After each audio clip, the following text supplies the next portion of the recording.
Somewhere along your journey of awakening, maybe after a major spiritual insight or a personal breakdown, you felt something shift. You saw the illusion, the patterns, the noise, and then silence. At first it was powerful, even empowering, but slowly that sense of meaning just vanished. Not overnight, not dramatically, quietly, like your soul turned down the volume on life and forgot to turn it back up. You stopped chasing, you stopped caring, not in a reckless way, just in that quiet, existential sigh kind of way. The question started whispering louder. Why do I feel so numb now that I finally see the truth? There's a strange paradox here. We expect spiritual awakening to ignite our passion. But for so many, especially the deeply introspective types, the empaths, the seekers, it does the opposite. It empties us. I remember talking to a friend, super bright, spiritually attuned, obsessed with all the right books, Eckhart Tolle, Alan Watts, Krishnamurti. Then she had a massive awakening after a dark night of the soul. She got it. She said she saw through the illusion of identity, ego, chasing external success. And yet 2 months later, she was staring at her ceiling, barely able to get out of bed. She told me, "I used to cry over not achieving enough. Now I don't care whether I do anything at all. I thought awakening would light me up, not leave me like this." Carl Jung, the father of analytical psychology, hinted at this post-awakening fog years ago. He didn't talk in trendy spiritual terms, but he understood what happens when the unconscious becomes conscious. Jung said, "Enlightenment doesn't come by imagining figures of light, but by making the darkness conscious." That sounds beautiful, until you realize what it means. Awakening isn't the end. It's the beginning of a psychological death, the death of who you thought you were. The structures that gave your life meaning, goals, careers, relationships, even your sense of time, all collapse. But here's the catch Jung would point out. Your ego isn't gone. It's confused. It lost its map. And without a new map, motivation disappears. So it's not that you're depressed or lost motivation. You're just in limbo. You've woken up from something, but you haven't woken up into something else yet. But here's where it gets fascinating and deeply misunderstood. What you're feeling right now isn't failure. It's not depression or anxiety in the clinical sense. It's something ancient and sacred. Jung actually warned that our modern world avoids this phase at all costs, this sacred pause, this void, this in-between. He believed it was essential for true individuation, the process of becoming your authentic self. But no one tells you about this part, do they? And that's exactly what we're going to unravel next.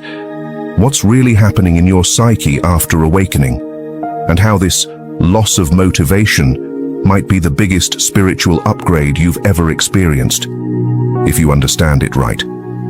Before we continue, if you're someone who loves expanding your mind and exploring the deeper layers of life, make sure to subscribe to Fractal Wisdom. This channel exists to make the invisible visible and support those navigating the weird and wild path of awakening.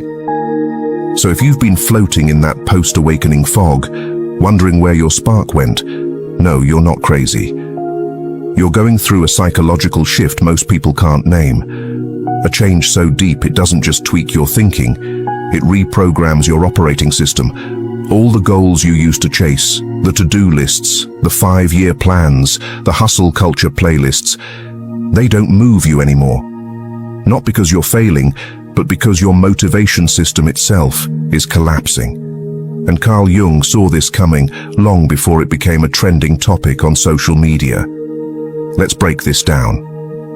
For most of your life, your motivation came from your ego identity, the me you thought you were. You wanted to prove yourself, be seen, be successful, be loved. That's not a bad thing. It's just how human development works.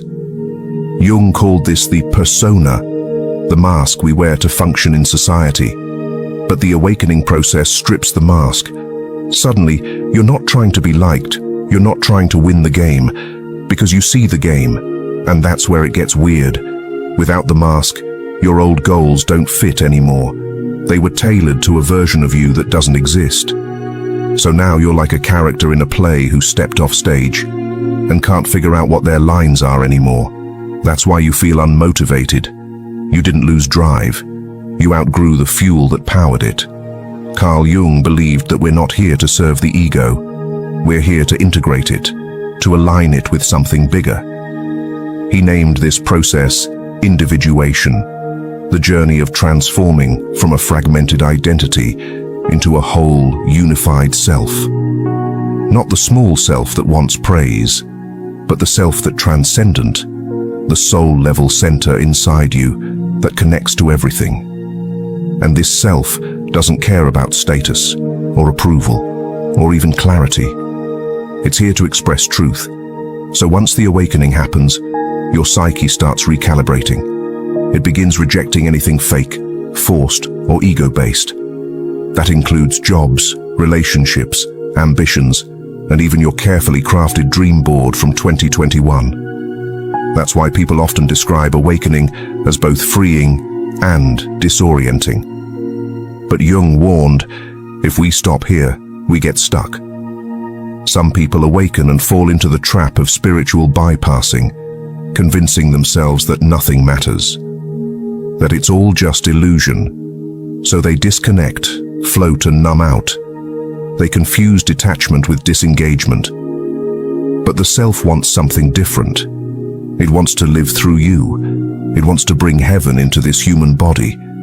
It doesn't reject the world. It redefines your role in it. In order to step into that, you've got to go through a weird middle phase Jung described perfectly, and few people recognize while they're in it. There's a phase after awakening that almost no one talks about. It's not glamorous, and it doesn't get thousands of likes. It doesn't look like meditating in Bali or writing profound Instagram quotes. It looks like this: sitting in silence, unable to explain yourself, while the world keeps rushing by. Carl Jung would say you're not lost, you're in between. You've disidentified from the ego, but haven't yet found a new way to live from the self. This space is not a failure, it's a rite of passage. But in our hyper-productive world, stillness gets misdiagnosed as laziness. Pause gets mistaken for paralysis. So you judge yourself. And that judgment blocks the very energy your soul is trying to call back. Jung had a term for this psychological pause. He called it enantiodromia, the process where things flip into their opposite. When you awaken, your inner pendulum swings from ego-driven striving to soul-level stillness. You go from, I must do everything, to, why do anything? And this swing is sacred. It's how balance is restored. In myth and ancient teachings, this is the hermit phase, the death before rebirth. It's the moment the caterpillar turns to soup inside the cocoon. Not a butterfly yet. Not a bug anymore. Just goo. And yeah, goo doesn't get stuff done. It doesn't hustle. It dissolves. This is where the ego panics. It wants action, identity, and direction. But the self is whispering, let go. I'm building something deeper. Here's where most modern spirituality kind of skips the hard stuff. It teaches, just follow your joy, or high vibes only. And while intention and energy matter, Carl Jung would tell you, if you try to skip the darkness, you skip the gold. Jung believed shadow integration, facing the repressed, uncomfortable parts of you, is essential for becoming whole, not optional, not extra credit. It's the core curriculum of being a human soul. This sacred nothingness you feel is where the unconscious finally has space to rise. You're not failing, you're metabolizing, and your psyche is incredibly wise. It will stall your motivation, your drive, even your access to clarity, on purpose. So you're forced to feel, witness, and reclaim what you've buried. That's the real work. And here's the beautiful twist. When you stop resisting the void, something strange starts to happen. Motivation begins to return, but it feels different this time. It's not anxious. It's not performative. It's not hustle. It's something older and something quieter. A kind of soul-led movement that feels like remembering instead of chasing. Jung called this the emergence of the self. Not as a concept, but as a living inner compass. So you've walked through the void. You've felt the silence, the stillness, the deep pause. And now something new is starting to stir inside you. Not a lightning bolt and not fireworks. More like a quiet inner pull. Not to go back to your old life, but to build a new one. This is where the self begins to speak. Not in words, but in nudges, in resonance, in what Carl Jung called the symbolic life. He believed that once the ego has surrendered and the unconscious is integrated, we become capable of living from a place deeper than personality. That's when life stops being about survival and becomes about meaning. And here's an unexpected fact. It's often beautifully ordinary. When the self leads, you don't hustle, you respond. You're not motivated by fear of missing out. You're guided by what feels aligned. You no longer chase clarity. You recognize it when it arrives. Living from the self doesn't mean you'll always feel motivated in the traditional sense. You might still feel waves of fatigue, confusion, even grief. That's being human. But what you won't feel is that constant sense of inner betrayal, the feeling of dragging yourself through a life that doesn't fit. Instead, you might start to notice you're drawn to create, even when no one's watching. You say no to things that don't resonate, even if they look good on paper. You start following your curiosity, not your checklist. You choose peace over performance. This is the new fuel. It's not adrenaline, it's alignment. Jung called this living symbolically, not in fantasy, but with soul, where you begin to trust your inner imagery, dreams, synchronicities, gut feelings, as guidance. So what does this look like in real life? Sometimes it's as simple as asking different questions. Instead of, what should I do? Ask, what's quietly calling me? Instead of, what's the plan? Ask, where is life nudging me? Instead of, how can I prove myself?